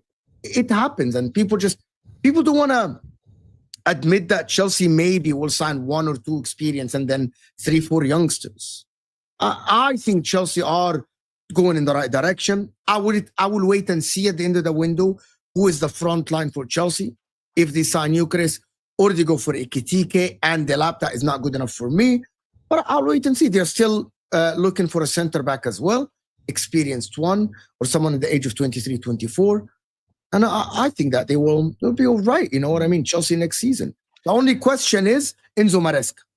And I'm just going to tell you, Man City themselves, everyone now is talking about Shirky. He looks like a very good player. Shirky himself is a young player that had 1.5 good season in Ligue 1. He's not proven enough for people, but because people watch the Nations League and Shirky's doing wonders and they watch compilations. He's fantastic and phenomenal. But we say that because he's going to Man City under Pep Guardiola. Reinders, for example, he never won a title at Milan. He didn't win the title. He won the Supercoppa with them. You know what I mean? Like he's a good player. Experience doesn't just mean you have to have won trophies, but he's going in at 26. Equally, this City squad, at its worst, still finished above this Chelsea team. And they've got one of the most prolific goal scorers who is experienced of all time. Where you're right is they've lost KDB. How are they going to replace him? The wingers they brought into the club weren't experienced. Yeah. And look what's happening. Exactly. You look at that. But it's true. And what we're doing here, Mo, is you're missing a fundamental No. point. I'm not laughing at you. I'm laughing at a comment that actually saying that Shirky has been bowling since he was in the Youth Cup. Okay. Like, are we counting bowling in the Youth Cup now? I get that. This is what I would say as well. When I'm having these conversations, and it's hard for Chelsea fans who don't like context. I'm not saying these players won't make your team better. I'm talking about the nitpicking nature of champions or second place. You look at Arsenal, like it's about splitting hairs. At this end of the spectrum, you're splitting hairs. All these signings, I think, will make Chelsea's attack better, but it's, do they make you good enough? to challenge for the Premier League and maintain that for longer? Do they give you enough to get over the line? I'm not saying 100% no, because I don't want to make that claim, because it could just be amazing next year and the Lap could be a 25 goal a season scorer. But you may also find that they need a couple of years. And as much as you may think, well, then in 2 years when they're ready, the rest of the team's older, we're good to go. I just want to point this out. That sounds very much like what the Arsenal fans said that you Chelsea fans criticized for saying, well, what you say when that team drops off, you'll be ready. You don't know what other teams are going to do in that time, because the likes of Liverpool, especially Man City, they'll just replace their experience with more players. It's not as simple as that. Sometimes you've got to strike, and that's the mistake Arsenal made last year. They didn't go for the juggler in the summer transfer window. They didn't go and get that experienced, that almost guarantee of a 20-goal a season striker. Could have changed absolutely everything for them last year. Could have changed absolutely everything for them. Maybe just in the Champions League, maybe not the league, but in the Champions League, just someone that could have got those extra goals that could have changed things. So look, I'm not saying it's bad business by Chelsea by a long stretch. I'm not slagging the players off. Go look at my other videos. I'm just thinking, Garnacho, if this story is true, I think you might need more. My standards, if Roman was still here, would be different, Habibis. Now I have to cope with what we have and find silver linings out of the new owners. Well, again, at least you're being honest about it. You're looking for silver linings. Wirtz here says, would swap Garnacho, Delap, Maignan for Modric and Kunku Sanchez. Now that context and that situation we agree with. Absolutely would not disagree with you that it is an improvement. But at the same time, I've been asked this question as a United fan, like, who would you, lots of players would improve Manchester United, lots of them would, but I wouldn't swap our squad for Bournemouth squad, because it still ain't good enough where I want to be. Do you know what I'm saying? So you have to be fair about this. And again, I think those three coming in improve your team, but does it get you closer to winning that league title? Slightly, but does it give you enough to really go toe-to-toe with Liverpool, to go toe-to-toe with City? Let's see who Arsenal sign before. We're going to get onto them in a minute, but I think you need a little bit more than that, my friend. And Garnacho is going to cost you big money. So I think you should spend. To be honest with you, any of the clubs in England, and I don't want to move on, if they pay £60 million for Garnacho, number one, that doesn't suit even Chelsea model. Because I don't think they can make money of him even if it doesn't work. Like, they're gonna have to take a loss. Like, unless they are so confident that he's gonna come in to actually take them to the next level, there's no point of Chelsea spending 60 million on Garnacho. Well, because you're not gonna sell him for more. Let's read Zane's comment here. It says, Terry, just to play devil's advocate, what if Chelsea's board already think they aren't ready to compete even now with Osimhen? Maybe they think they can compete in 2 years' time. I mean, that's also part of it. Maybe they don't think they can compete. They don't think they can bridge the gap yet. So there's no point going out and spending that massive money on an Osimhen, because they're still going to fall short. I mean, that could be their train of thought here. Keep building the squad, and then maybe it's next summer they do it. It's a fair point. If we're Very being... fair, Yeah. There is one more thing, Zain. Like, you have to remember that the players they're signing young are not cheap. Like Terry just told you, that Ekitike 100 million is not a cheap option. It's not a cheap option for you. That's 100 million out of your budget to go into a project player. I don't see it happening that much money. Yeah, and I agree with Joe. Those players you mentioned are experienced, and some of your better players, absolutely. I'm not saying you have no experience. Chelsea had three of the third best defense in the league. Yeah, because Jamie said that they have bad defense. Yeah, but they don't have it in terms of, if you think of, I think Gyökeres, you can get at Gyökeres. He has good days and bad days. I think the keeper is something that most Chelsea fans would say they want to improve on. I think Colwill and whoever else they have partnering him sometimes is a bit of a risk. I think Colwill is someone that they were hoping would maybe push on a little bit better. And then you have Gusto who's playing right back, but they would prefer Reece James, but he can't stay fit. Do you know what I mean? So it's not like, it's not unbelievable in terms of what you would look at. It's not a title win defense. That's what I would say. It's not 100%. I agree with this. But in the same time, I think the two fullbacks are good. I think they need one center back, and that defense will be very, very solid, especially with the way Caicedo has been playing this season and with the way Enzo Fernandez has been playing lately. I genuinely think that Yeah, Chelsea. the And mid- by the way, a top Right. goalkeeper behind him, you know how much difference that makes for your defense. Manyan behind him. Yeah, listen, it's a better goalkeeper. I think they need a new centre back, like a top centre back. They need to go and get. But midfield wise, they're set. Midfield wise, 110% they're set. I don't think they need to touch their midfield. I think the midfield is. Which midfield is better for you? Palmer, Enzo, Caicedo, or Rodri, Reinders, Cherki? On paper, we haven't watched Reinders and Cherki play in the. Well, I'd have Lavia in midfield ahead of Palmer, like as a tree. But that's the midfield they're gonna go with, like Caicedo, Enzo, Palmer. We know that, so that's why I'm putting that out there. Which one is better? Can I ask a few questions? You can, of course. It's your show. A Cherki. Okay, so when you say on paper, Reinders and Cherki and Rodri performing to their best. Yeah, what is their best? You would say you probably might edge towards Chelsea just because you'd know, like you've seen them play a little bit more, but you don't know how Reinders and Cherki are going to adapt. Rodri coming back from an ACL. Can I ask you, Terry? Simple. Can I ask the question? Which one would you take? Which one do you take? I'm picking the Chelsea one because I've seen it. I've seen it as a unit, so I'm picking Chelsea. So I've seen it. There's a body of work there. On paper, though, if Rodri comes back and is at his best, if Reinders is at his best, and if Cherki is at his best, and they knit together, it's a different conversation and argument because Cherki, for me, is one of the most technically gifted and most brilliantly talented football players in the world. And is he better than Palmer for you? He does certain things. At his best. We've seen Palmer's best. The ability is there to be marginally better. Again, I've seen Palmer deliver in the Premier League, though, and I hold the Premier League standard to a higher regard than performing in France. I don't care if that upsets people. It's just I don't think there is as much depth in competition. How do we know that? I always give this example. No Premier League team could afford to rotate 11 players for a Saturday afternoon Premier League game before a UCL game and still win 4 or 5-0. It wouldn't happen in the Premier League. So maybe if you were playing Southampton, but outside of that, no. But I think, I'm still going with Chelsea's. I'm going with Chelsea because I've seen them play.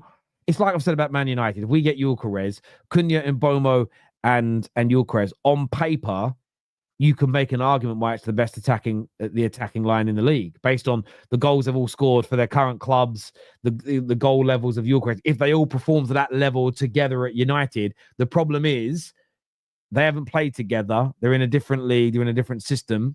We don't know. So I wouldn't put it above the other team. It's an on-paper question. So if I'm picking one and I have to sign it today, I'm going with Chelsea's because I know what I'm getting. And I'll be very, very happy with it. Yeah. It's a hard question, though. It's a hard question. It's a real hard question. We can go on and have another show about the best midfield in the league if Wirtz final Liverpool. It's very true. But then it's Liverpool. Then it's Liverpool. You think Wirtz? You think Gravenberch? McAllister and Wirtz. Listen, we're not going to say for. We have to. You think Wirtz, McAllister, and Gravenberch is better at their best? Is better than Enzo Fernandez, Moises Caicedo, and Cole Palmer? Yeah. 100%. Do you think it's miles better, or do you think it's 100%? It's not even a conversation. No, you think it's 100%. I wouldn't say no, it's 100% better, but it's not miles better. I would say like there's slim margins between them all. But you're talking about the Premier League champions who just had McAllister, who was unbelievable, and then Gravenberch just won Young Player of the Year. So in terms of like Gravenberch against Caicedo, you're talking about the two that are playing DM for both teams, but Gravenberch was deemed to be a better midfielder this season. So that immediately you're talking about. You think Gravenberch has been better than Caicedo this season? Yeah, 100%. 100%. He just won Young Player of the Year. Oh, all right. Okay. I just completely disagree. But what do you disagree about? Disagree. I think Caicedo's DM is better than Gravenberch. But this season, who's been better? Caicedo. No, he hasn't. Yes, he has. No, he hasn't. No, and also, they're two different players. Gravenberch is a lot more of someone who picks up the ball, sets off attacks. Caicedo's a destroyer. So is Caicedo. That's what you see in Caicedo. Only. No, not only. He's definitely someone who can bring the ball forward, but he's more that type of player. No. Caicedo's more complete as a DM. Listen, Gravenberch has been amazing this season. But I think as a DM, Caicedo is ahead of Gravenberch as a DM. There's a reason why your club still need a DM.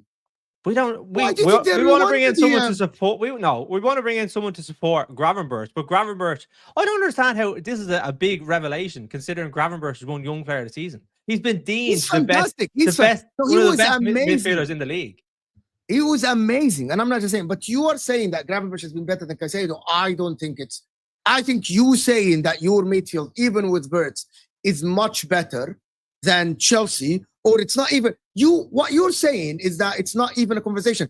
I would agree to debate I'm not it with saying you. that. I'm not saying that. I'm not You saying literally said 100%. No. The I word said 100%, 100% Jamie, it is, but it's the close. word 100% means it's not a conversation. When I tell somebody, when Terry's asking me, is the Football Terrace bigger than Footy Judge Mo? And I say 100%, that's a fact. I believe it's a bigger channel than Footy Judge Mo. That's a fact. When Terry, if you ask me, Mo, do you think the Shore mic is better than the whatever other mic? And I say 100%, that means it's not even a conversation. Your first word coming out of your mouth, Jamie, was, hang on. it's 100%. We can have a conversation, but I'm 100%. 100% sure. Sure, he's better. Midfield is Yeah, better. yeah, But yeah, we can yeah, have a yeah. conversation about it. Yeah, I got you, Jamie. I don't think he was saying he was like 100 times better. He's just saying I'm 100% sure that I think he's better. So that means it's that. not a conversation. Moving on. No, not quite. They are. They are Who's saying- 100%. They Oh my are. God. Anyway. You're funny. You know man. that Chelsea create a lot of chances this season in the league. Do you know that? They did, yeah. They finished fourth, though. I'm gonna finish like with one question. You watch Wirtz because I know, Jamie, you're very knowledgeable about football and you do a lot of content out there about football and you watch other things. We have watched Cole Palmer at his best. Wirtz is young. He has had, I think, 3 seasons, full season in the Bundesliga, or 4 seasons, something like this. Cole Palmer has had 2. Mm-hmm. Do you think at his best, you think Wirtz is better than Cole Palmer at the 10? In the Premier League? Or It just in doesn't matter. general? It doesn't Or matter. Just in general? It doesn't- yeah. I would say, see, the thing is, I've seen more of Palmer, but in terms of like ability, they're going to be pretty close. And I think Liverpool don't spend big money unless they're really sure. Wirtz is just off. He's the only player in the last 2 seasons to get 10 goals, 10 assists in the league, other than Salah. He's created, I think it was 91 chances last year in the league. In terms of creativity and output, I'm telling you now, he will be better than Palmer next year.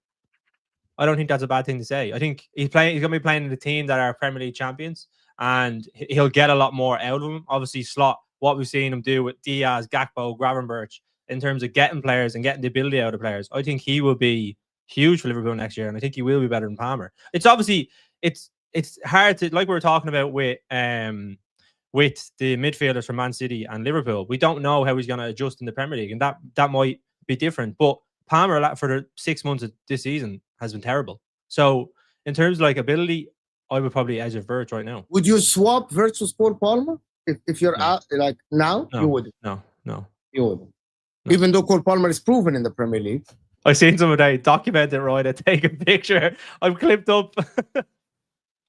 No, I wouldn't. But like the thing is, what you're saying is, I don't understand. You're comparing player to player now, right? But in terms of like a midfield 3, who would I rather? I'd rather a team that have just won the Premier League and they're adding one of the most. They're adding one of the best players in the world and the most expensive team in or the most expensive player. That element to it. Yeah, there is that element to it. Absolutely, because you've got that. The one thing that you don't get on paper is the connection, the togetherness. They've won major trophies together. I think there's some intangibles in there. Why, again, I would put Liverpool's midfield above Chelsea's. But again, I'm doing it marginally. You can have individual player conversations. I'll give you an example. Lots of people, including most Liverpool fans, would argue that Gerrard was better than Scholes. And that's fine for them to argue. The one thing that no Liverpool fan can say with a straight face is that by and large, the midfields that they both played in that period, no Liverpool fan with a straight face would argue their midfield was better than Man United's on a regular basis. No. Because as a collective, our midfields were better. It's why we finished above you, I think, in all but one season of Fergie, of Scholes' time in the Premier League. And the midfield, the collective was better. And I think that we sometimes forget that as football fans. We we like to. Me and Don got into this debate the other day where I think the midfield is the most important part of a team when you assess it.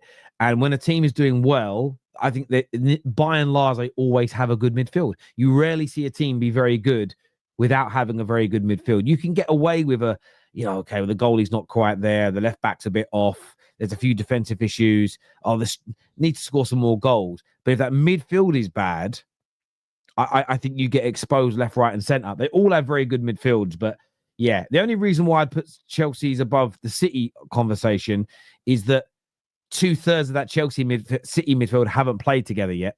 If that makes sense. So, if for instance you asked me this question 3 years ago and said they're adding Reinders to Rodri and KDB, I'd have gone with the City one outright because we've seen two of them play together. We know how good they are, but when you're adding two new players in, you don't quite know how they, both from outside the Premier League as well. You don't quite know how they're going to get on. Before we go on, can I say something? Tomorrow, as it stands, front six starting between Chelsea and Liverpool, it would be Caicedo, McAllister, Palmer, Salah, maybe Delap, and Neto. Would anyone disagree with this? Gakpo would 100% start over Neto. Gakpo and Diaz would be better than Neto. Now, what did Neto get this year? 4 goals. You would start Diaz and Gakpo over Neto. 100%. Like, it's not a conversation. This one's not a conversation. You know what? I can have this debate with you, but Neto. He didn't even start week in, week out for Chelsea.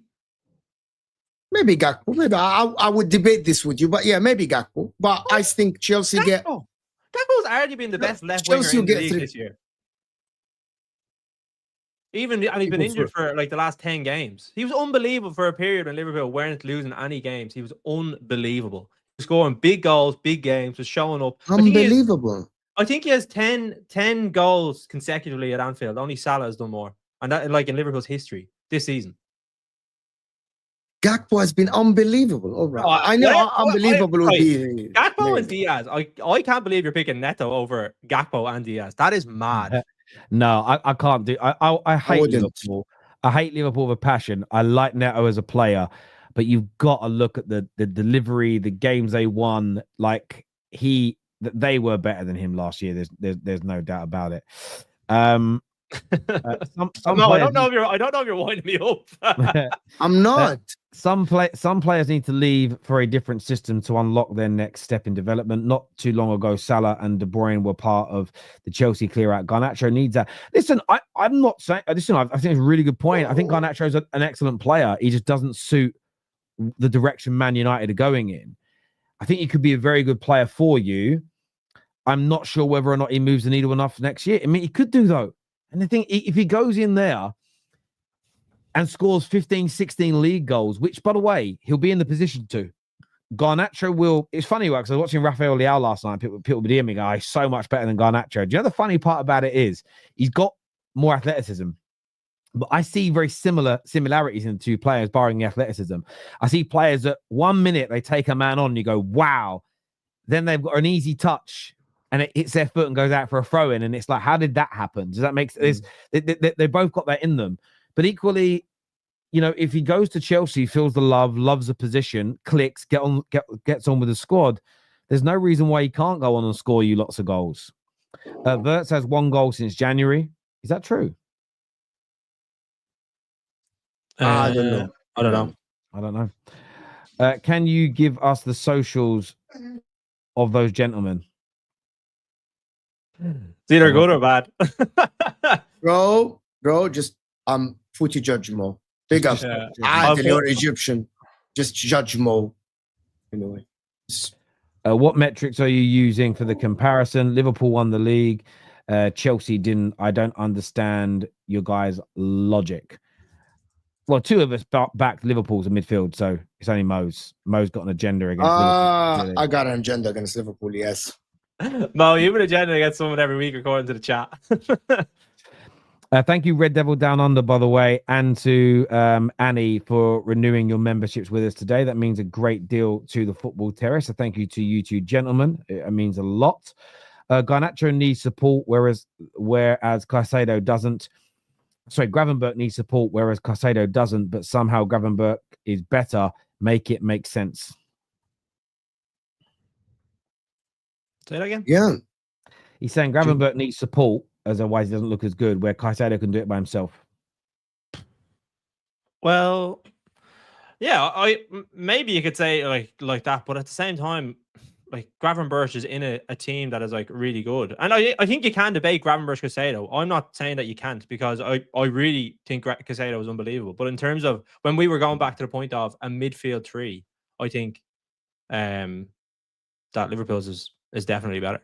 But yeah, 100%. I'm not saying Caicedo's bad at all. He's been unbelievable. He said 100% again. I think 100% again. I think, yeah, just something I say. But I think Caicedo, he's probably been Chelsea's best player. I think he won their player of the season.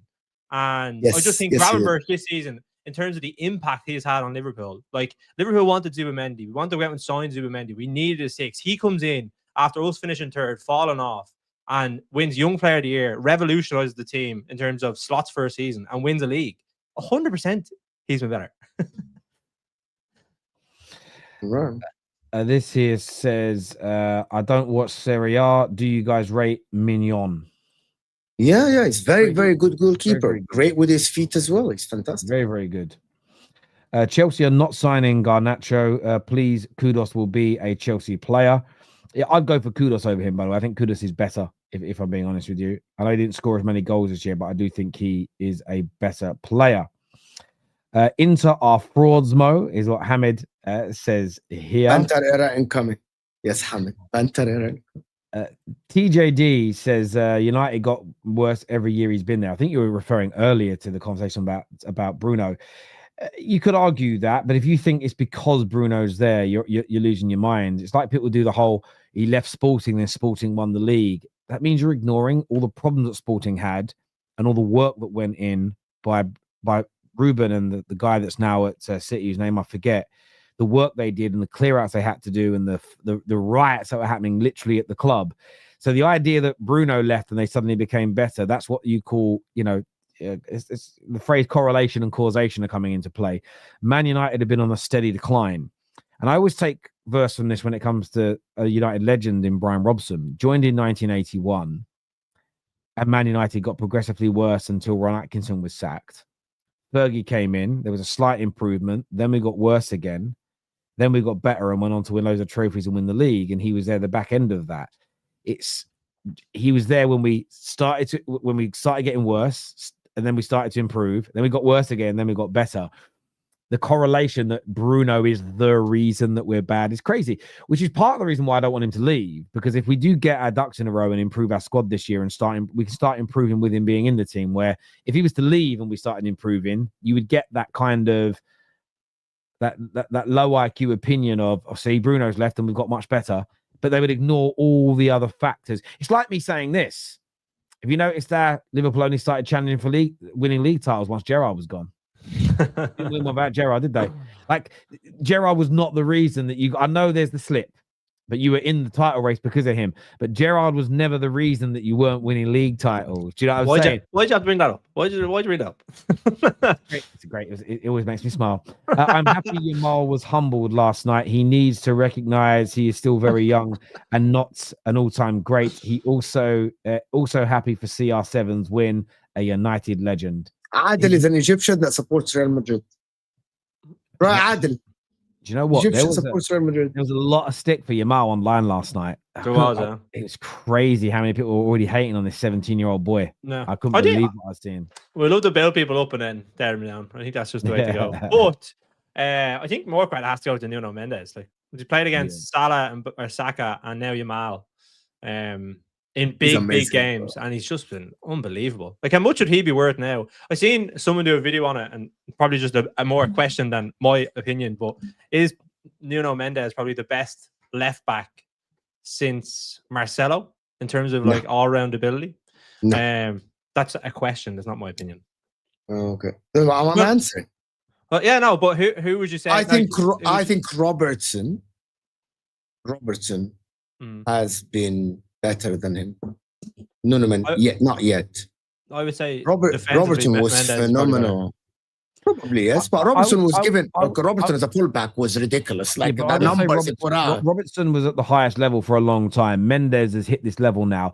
If Mendes maintains this for 2, 3, 4, 5 seasons, you're talking about one of the greatest left backs we've seen in Europe. And what I mean by that is the level he's hit this year is astronomical, but it's 1 year at this level. Yes. And I want to see him maintain that now. But defensively and offensively, it's one of the best. He's one of the best I've ever seen at doing both. I would say, I mean, you mentioned like Marcelo. I think he's a better defender this year than I've ever seen Marcelo defend. 100%. I would say going forward, it's different from a Trent, different from an Alves, but he's as good as them in his own way of creating chances, scoring goals, being an impact player. If he could maintain that level of defensive quality, that level of attacking output for a fullback for say a 4 or 5 year period, you're putting him into that category with all those great fullbacks. You know, he's been phenomenal. He's been phenomenal. The way he plays and the way he defends it does remind me a lot of Ashley Cole in terms of like the kind of all-round package. And I think going forward, he's probably better than Ashley Cole. But I just think, do you know, like really low center of gravity, really aggressive in the tackle, is very not afraid to like go 1v1 because he knows he has pace to get him out of it. Just all round at the minute, he looks unbelievable. And I think he's going to be one of the best left backs in the world. He can be the best left back probably out there. If he leaves PSG to go to one of Barcelona, Real Madrid, go to Liverpool. He's already the best. He's been the best this year anyway. He's been the best this year. Yeah. But he can be one of the best in the history. Like he can be remembered for his career. I don't think if he stays at PSG, he will be remembered as one of the best left backs. Playing in Ligue 1, he's not. I hear that. This year says Kepa to Arsenal. I think it's good. What do you guys think? Cool show. Yeah, Kepa. Sorry? It's fantastic and a phenomenal signing. It's just a backup goalkeeper. Do you know what I mean? It's like Ramsdale, having Ramsdale there. It's just not going to impact them too much. Bro, 5 million for a goalkeeper that was a very, very good for Bournemouth last season. Tell me, for everyone that is bantering Arsenal, I need someone to give me a better backup goalkeeper for 5 million. None. Like you won't find a better. Like the guy is going on a reduced wage for 5 million. It's a very good business. People are talking about him, man. He's the guy who's gonna play every game in the Champions League. Like it's just banter for the sake of banter. You know that? Oh, you're taking Chelsea's reject. No, they're taking a Bournemouth player that was there last season, had a good season with Bournemouth as a backup for a very good goalkeeper in David Raya for £5 million. What is so bad about this? No, it's a good deal. But he's just a backup goalkeeper. It's not like I wouldn't be like shouting it from the rooftops. It's just like, yeah, right, you're gonna come in and sit on the bench. What is his salary though? Probably like 60k. Nothing 60k. Yeah, I look at this deal. I couldn't believe the attention it got. It was just a good price for a decent backup goalie, and the stuff I was hearing. That when I first read it, I was like, "Oh, makes sense." And like, yeah, but what if you need him for a prolonged period of time? Would you trust him? And I was like, no. And then I went, hang on. How often have any clubs in the Prem had a backup where you genuinely feel comfortable for them playing 2 or 3 months at a time? Kelleher maybe at Liverpool recently. Yeah. Ortega to a degree. United had it with Romero a few years ago. But genuinely speaking, if you think about your current club now, how many people would be comfortable for a prolonged period with their backup goalkeeper playing? Not many. No. So I just sort of thought about it and was like, and then it was, funny enough, Liverpool announced the signing of a new backup goalkeeper on Saturday as well, or Sky put it out there. And I was like, you know, it's had no one's kicking off going, fuck you, Liverpool. How good is he? Can he be a number one? I just thought it was very strange. But again, Arsenal get this so much. Yeah, the name Kepa's there, which makes a lot of sense. Another big news story regarding Arsenal, I want to get your boys' opinion on this morning. And that is news that's come from Spain. I'm going to get the story up in front of me now. This has come from a guy called Jose Felix Diaz, relatively well connected to Real Madrid. He said that Zubimendi to Arsenal was almost done, but a call from Real Madrid has now changed everything. The situation is now open. What do you think is going to happen here? You know, a lot of Arsenal fans are confident. A lot of paperwork supposedly been signed. Do you think there's a chance here that Real Madrid get this player away from Arsenal? Again, only going by this report from Jose Felix Diaz. Wouldn't be like Madrid to steal a player from under a club's nose. Speaking from experience. No, I don't know. It's kind of a bit up in the air because I think he got a here we go as well, didn't we, from Fabrizio at the start of the window. So it felt like it was all done. I know Fabrizio has been wrong before, but usually when we get a here we go, it's on the money. Did we get a here we go for that part? I can't remember. Did we get a here we go for Liverpool last season or no? No, for Arsenal. For Arsenal this season. No. Last season when he actually didn't go, we didn't get a here we go for Zubimendi. No, I don't think so. Let me go check. I'm searching it now. Please, Terry. I'm trying to find that information. No, I don't think so. I think it was like, I remember there was a lot of debate and like there was a lot of paper talk around it, and they were saying, or sorry, media talk around it, and they were saying that he was debating whether to go or not, and Liverpool had agreed terms. They were going to pay the 60 million release clause. So we never got that here we go. We never got deal agreed and signed. I just searched it. No. There's only one here we go with Zubimendi's name attached to Fabrizio's Twitter account that I can see, and that's for Arsenal. Yeah. Okay. So it's different. It's a different thing than. And I actually think that he ends up at Arsenal. I think actually Fabrizio actually said that there is an agreement and a full agreement with Arsenal. I think he's going to be a phenomenal signing for Arsenal. We watched him yesterday. He's a very, very good player, amazing midfielder that can do both aspects of the game. He can do the deep line playmaker, the DM, and he can actually be playing a little bit forward. I think he's going to Arsenal. I think that deal is wrapped, and we're not hearing about anything new. It's all reports come from Madrid to try to create a PR or a fuss about it. I'll be very, very surprised if he goes to Real Madrid after all of this. A call from this and a call from that. I think he actually is an Arsenal player at the current moment. And it's a bit worrying though, no? Considering like Fabrizio obviously has connections in terms of like what he was hearing and why he said here we go, because he usually waits. Like he hasn't given a here we go on Wirtz or Gyokeres yet. You know what I mean? So he wouldn't say it without really thinking it. And the fact that it's been pushed back is maybe he's thinking about something else. You know what I mean? Well, he said he did here we go for Zubimendi already. Yeah, but that was ages ago. It was a good. Because the deal was agreed in January to be signed in the summer. Yeah, but he hasn't signed. That's what I mean. We don't know. No one has reported that he signed or not. No, but what's going to be interesting now is that I think Spain are done internationally. There's a day left until this window shuts. I think for Arsenal fans and maybe their mental health on this subject, it would just be nice for them to he's flying to London for his medical so they could go, because it is there. But again, it's one of those things. I'm not going to ignore. I said yesterday, I'm not doing any content on it because there's been no credible links.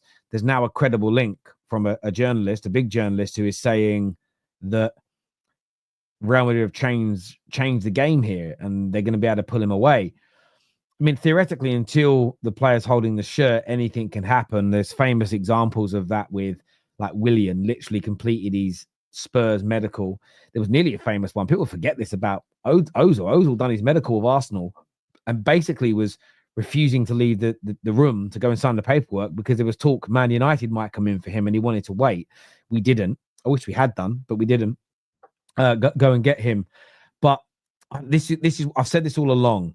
Arsenal cannot allow this to go through their fingers. It would, especially on the backdrop of all of the sort of the anxiety and frustration in their fan base at the moment, to lose out on a player who was a little bit of a make weight in January. If you remember when that news came out, it was very much, we're not buying anyone now, but we've got this coming in the summer.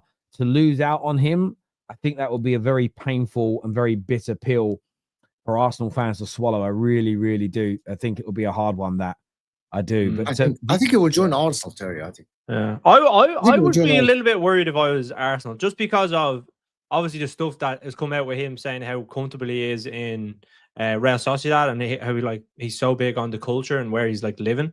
So I think moving to Madrid, if that was an option, the adjustment to like say moving from Sociedad to Madrid would be slightly different, and I think he would probably adapt to that a little bit more, and he would be more comfortable with it. So I would be a little bit worried if Madrid are in for him, if there's truth to those rumors. Yeah, listen, I think when Madrid ever come for a player, you're linked to until they're 100% yours, and it's probably only the first year or two when you sign someone that you're not worried about Madrid taking them away either. Like there's a little window where you're not that worried about Real Madrid. Outside of that, it's difficult. I still think Arsenal get him. I still do think Arsenal get it done and get it over the line. But until then, there we go. Oh, some interesting breaking news that's come out here from Hugo. I can't pronounce that surname, but he says here Man City have reached an agreement with Leon for Cherki, and he will sign a 5-year contract at the Emirates Stadium in the coming hours. Yeah, I would expect the teams at the World Club Cup to get some deals tied up today and tomorrow so they can play at the weekend and they can start that tournament. And yeah, but someone here says this is PR, Madrid PR. I don't get the PR though. What's the PR in telling your fans we're going to go and get him and then he joins Arsenal the next day? It doesn't make sense. Yeah. That's terrible PR. It's terrible PR. I don't kind of get it myself. What's this? Oh, okay. Something about Dominic Calvert-Lewin. I was hoping it wasn't another link to Man United. That's one story that always sends shudders through me. It's like, please don't do it. Is anyone else freaking out about the fact that Kepa is 30 years old? Where does the time go when he still looks 15? Yeah, I feel old, man. I feel old. Yeah, footballers are getting old. Like the worst bit is now when I see youngsters come through, they literally look like children. That's a sign that I'm becoming an old man, I tell you. I grew up with Sterling, so every time it's like that lad's washed, he's retired. I'm like, oh god. Yeah, well, I'm the same age as Rooney and Ronaldo. Like they'd have been my year at school. So like the fact that Ronaldo's still playing, like Ronaldo, it's mad. Like the Ronaldo, I will say that as well about him. As people can love him, loathe him, I don't care. 40 years old, scoring in another final. He actually scored in the quarters, the semi, and the final, all from open play as well. By the way, at 40, it's just iconic. But there we go. United's number one priority this transfer window has to be a top-class goalkeeper. All these other transfers are meaningless if your goalkeeper is second, third rate. Well, I wouldn't say they're meaningless, but I hear your point, and we are linked to goalkeepers. I mean, there's another report today to Stargan. There's obviously been the links to Martinez, Donnarumma is linked with Man United and a few other. I think United will get a goalkeeper done. Yeah, that's not one. Donnarumma. Talk about being realistic.